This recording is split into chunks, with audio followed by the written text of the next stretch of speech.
คลิปนี้สำหรับคนเอาบุญเขาวัดเขาว่าตั้งแต่เกิดใหญ่มาเที่ยวจังไดก็บ่เบิดเด้อวัดในจังหวัดอุบลนี่และคลิปนี้สิพามาเที่ยววัดที่น่าสนใจเพราะว่าเป็นวัดที่อยู่เกาะกลางน้ำต้องขี่เรือเฟอร์รารี่เข้าไปอยากขี่มาโดน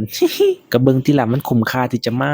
ถ้าบ่ทันโดนเรือเฟอร์รารี่ก็มาจอดเทียบท่าขึ้นตัวบัดนี้พอได้ขึ้นเรือแล้วมือกระจกถุงหาเหรียญเด้เดี๋ยวแนมไปคนขับเรือคือบ่สนใจลูกค้าจักเม็ดพอได้เลี้ยวลงน้ำป๊าดน้ำใสแห้งปลาตัวบักใหญ่ส่ำพ้อเพิ่นมีอาหารปลาไว้ให้กว่าสิฮอดเฮานั่งเรือตั้ง2 ชั่วโมงในที่สุดก็ขึ้นมาวัดดอนทาสาธุเด้อเจ้าดอนเจ้าปู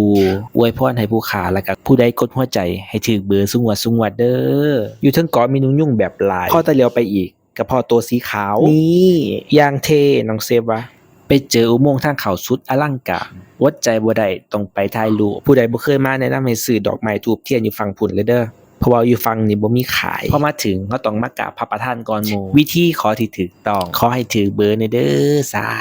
ธุพอแต่ขอพรให้ถือหวยรอบ2เลยอวยไปทางเก่าเขาอุโมงค์แห่งจิตวิญญาณด้านบนก็เป็นอุโมงค์ต้นไม้ขนาดใหญ่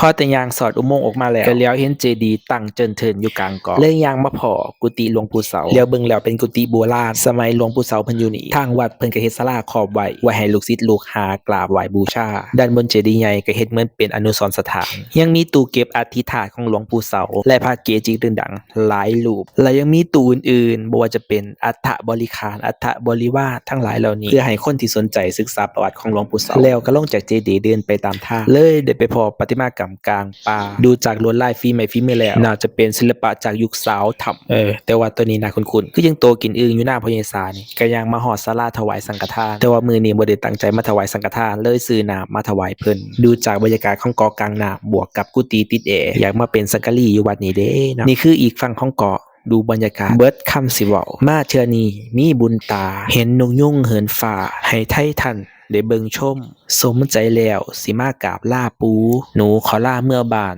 ปูท่านอย่าลืมพรขอให้สุขเหลือล้นเงินทองให้ไหลลังการงานให้ปังๆชื่อเสียงให้ดังก้องแฟนสู่ให้โฮมเด้อ